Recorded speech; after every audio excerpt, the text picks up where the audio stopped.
Bismillahirrahmanirrahim. Selanjutnya adalah tentang prosedur pengujian hipotesis.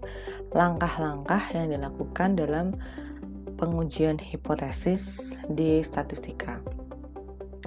Prosedur pengujian hipotesis ini didasarkan pada sampel dan teori peluang.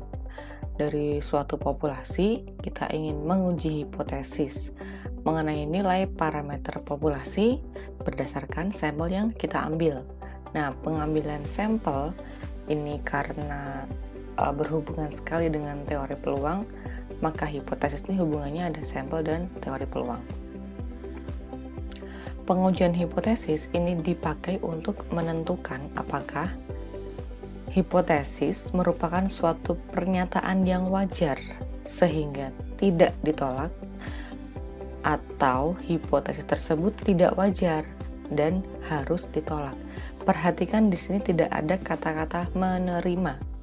Yang ada adalah tidak ditolak.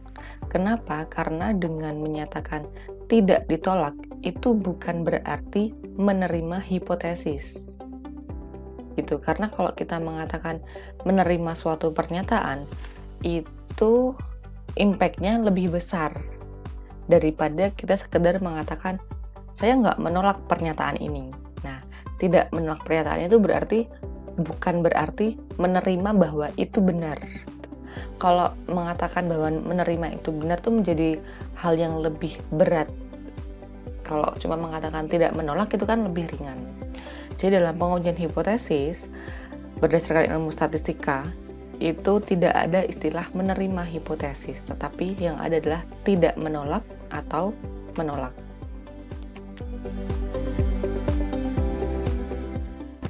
Nah, adapun prosedur pengujian hipotesis ini bisa dirangkum menjadi 5 bagian, yaitu yang pertama merumuskan H0 dan H1. Hipotesis itu ada 2 macam, yaitu yang disebut sebagai hipotesis 0 dan hipotesis 1. Misalnya dalam konteks pengujian efektivitas program diet di contoh video sebelumnya, hipotesis 0-nya misalnya program diet tidak menurunkan berat badan peserta. Lalu H1-nya adalah program diet menurunkan berat badan. Jadi H0 dan H1 ini hanya versusnya, tapi dalam konteks satu hipotesis, satu pernyataan yang kita ingin uji, tadi itu permasalahannya adalah efektivitas program diet, ini hipotesisnya ada 2. Jadi H0 dan H1 ini adalah hipotesis yang berpasangan, harus ada dalam satu permasalahan. Kemudian yang kedua adalah menentukan, ini adalah alfa, dibacanya alfa. Alfa ini adalah menentukan tingkat keakuratan hasil. Ini ada 3 pilihan, biasanya ada 1%, 5%, dan 10%. 1% ini berarti paling akurat, dan 10% ini paling tidak akurat dibandingkan 1% dan 5%. Memilihnya berdasarkan apa? Tergantung peneliti mau berapa. Kalau dalam soal latihan, kalau misalnya tidak ditentukan oleh pembuat soal, misalnya saya tidak mengatakan alfanya sekian persen, maka yang ngerjain soal itu bisa milih antara 3 ini, terserah. Atau secara umum itu biasanya dipilih yang 5% yang tengah-tengah. Lalu yang tahap 3 adalah menentukan statistik uji. Tadi di Microsoft Excel, outputnya ada T critical atau T hitung. Nah, inilah yang disebut sebagai statistik uji. Tergantung hipotesis, tergantung ujinya uji apa. Kalau uji T berarti statistik ujinya namanya T hitung. Kalau uji F berarti nama statistik ujinya adalah F hitung, dan seterusnya. Tapi dalam pembahasan di sini nanti yang kita gunakan adalah kebanyakan yang T hitung karena kita pakai uji T. Lalu yang keempat adalah menentukan daerah keputusan berdasarkan nilai kritis. Nilai kritis ini adalah suatu nilai berdasarkan tabel. tabel ini tergantung statistik ujinya apa. Ada tabel Z, tabel T, tabel F. Kalau misalnya statistik ujinya T hitung, berarti nilai kritisnya didasarkan atas tabel T. Nah, nilai kritis inilah nanti yang akan dibandingkan dengan nilai di langkah ketiga ini untuk menentukan keputusan di sini. Untuk tabelnya sendiri, tabel sebagai dasar untuk menentukan nilai kritis ini dan menentukan daerah keputusan itu sudah ada biasanya di bagian belakang buku-buku statistika atau browsing, ada ketikan tabel T, tabel Z. Menentukan keputusan berdasarkan nomor 4, kita sudah tahu wilayah keputusannya, menentukan apakah kita akan menolak atau tidak menolak H0. Dan pastinya membuat kesimpulan. Kesimpulannya apa? Apakah program diet ini tadi efektif atau tidak dalam menurunkan berat badan. Nah, kemudian dalam hipotesis ada istilah one tail dan two tail. One tail adalah hipotesis satu arah, two tail adalah hipotesis dua arah. Dalam hipotesis yang one tail, ini dibedakan menjadi left dan right, kiri dan kanan. Left ini identik dengan istilah kurang dari, right istilahnya lebih dari. Nah, kemudian yang two tail atau dua arah, ini hipotesisnya tidak mengandung istilah lebih besar, lebih kecil, lebih bagus, lebih jelek, lebih efektif gitu. Istilahnya tidak ada lebih-lebihnya ini, tapi istilahnya lebih ke ada atau tidak gitu. Contohnya adalah sebagai berikut. Kalau kata kuncinya lebih besar, misalnya adalah hipotesis kita nilai IPK mahasiswa yang sering duduk di depan itu lebih besar daripada mahasiswa yang sering duduk di belakang. Nah, ini ada kata keywordnya adalah lebih besar. Maka dia termasuk ke dalam hipotesis yang one tail gitu. Simbolnya apa? Lebih besar tuh seperti ini ya, lebih besar. Untuk yang part of ini saya lewatin dulu pembahasannya. Saya lebih concern ke ini. Lalu keywordsnya lebih kecil. Simbolnya adalah kurang dari. Misalnya apa? Misalnya adalah kebalikan dari tadi, misalnya yang IPK mahasiswa yang sering duduk di belakang itu lebih kecil daripada mahasiswa yang duduk di depan. Berarti lebih kecil. Lalu, nah ini ada yang adakah perbedaan?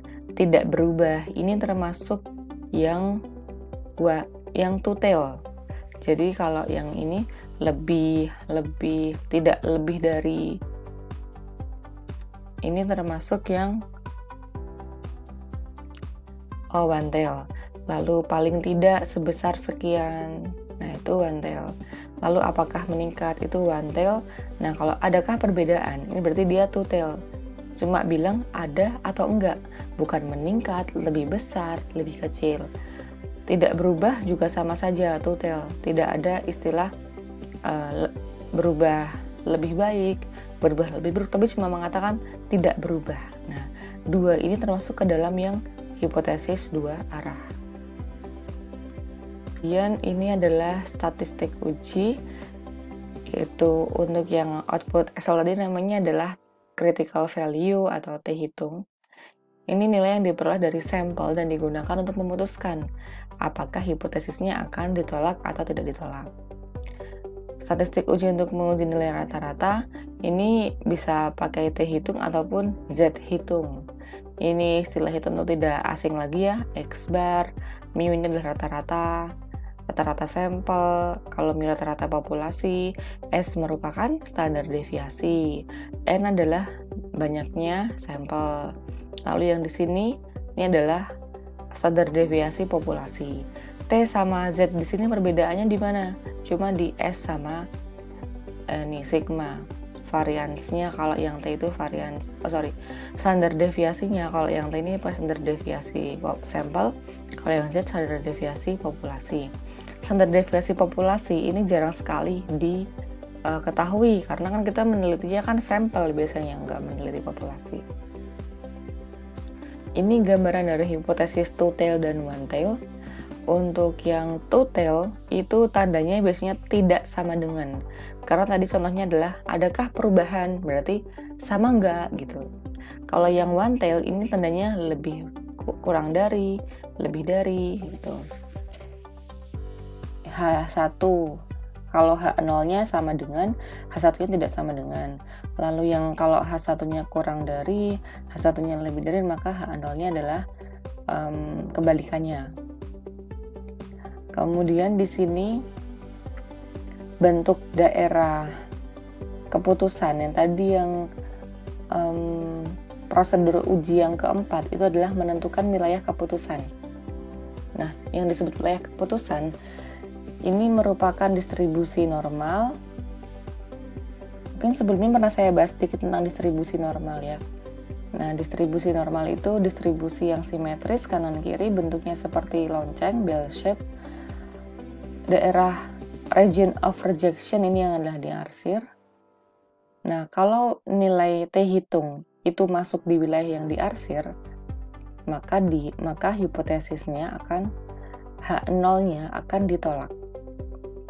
Ini ada istilah do not reject H0. Kalau nilai nanti T hitungnya itu masuk ke wilayah yang tidak diarsir, maka do not reject, tidak menolak H0 gitu. Untuk yang hipotesis satu arah ini yang left tail, left berarti kiri, maka daerah region of rejection, daerah penolakan H0 itu yang di sebelah kiri, ini yang diarsir.